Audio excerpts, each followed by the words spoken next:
ನಿನ್ನೆ ಮಳೆ ಬಂದು 100% ಲಾಸ್ ಆಗಿಬಿಟ್ಟಿದೆ. ಇನ್ನು 1 or 2 ಮಂತ್ಸ್ಗೆ ಕ್ರಾಪ್ ಬರೋದು. ಈ NDRF SDRF ನಾರ್ಮ್ಸ್ ಪ್ರಕಾರ 1 ಹೆಕ್ಟರ್ಗೆ 22,500 ಇದೆ. ನಾ ಇನ್ಸೂರೆನ್ಸ್ ಯಾಕೆ ಬರೋಲ್ಲ ಇದಕ್ಕಂತ ಮಾತಾಡಿದೆ. ನಮ್ಮ ಅಧಿಕಾರಿಗಳಿದ್ರು ಇದು ಲಾಂಗ್ ಟರ್ಮ್ ಕ್ರಾಪ್ ಅಲ್ಲ ಅಂತೇಳಿ ಕನ್ಸಿಡರ್ ಮಾಡಿಲ್ಲ ಅಂತ ಹೇಳ್ತಾವ್ರೆ. ಬಾಳೆ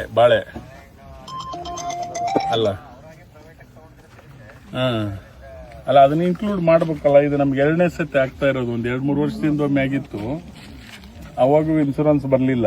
ಸೊ ಏನಾಗುತ್ತೆ, ಇದು 1 ಹೆಕ್ಟೇರ್ಗೆ ಅಂದ್ರೆ 10,000 ಬೀಳಲ್ಲ. ಬಟ್ 100% ಕ್ರಾಪ್ ಲಾಸ್ ಆಗಿದೆ ರೈತರಿಗೆ. ಅದೊಂದು ಏನೋ ಒಂದು ಇನ್ಸೂರೆನ್ಸ್ನಾಗ ಆ್ಯಡ್ ಮಾಡಿ ಪ್ರಯತ್ನ ಮಾಡಿ. ಯಾಕಂದ್ರೆ ಎಕ್ಲೆಗೆ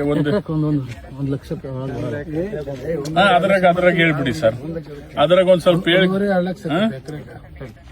ಇಲ್ಲ ಇದು 100% ಇಲ್ಲಿ ನಿಮ್ಮ ಇವ್ರು ಇದಾರೆ. ಇಲ್ಲಿ ಹಾರ್ಟಿಕಲ್ಚರ್ ED ಇದಾರೆ, ತಹಶೀಲ್ದಾರ್ ಇದಾರೆ, ಇಒರ್ ಇದಾರೆ. ಏನ್ರಿ ಅದ್ರ ರಿಪೋರ್ಟ್ ಹಾಕ್ಸ್ತೀನಿ.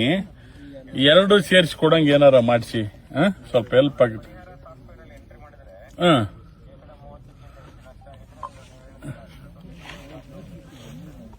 ಹ್ಞೂ ರೀ ಅದನ್ನೊಂದು ಸ್ವಲ್ಪ ದಯಮಾಡಿ ರಿಕ್ವೆಸ್ಟ್.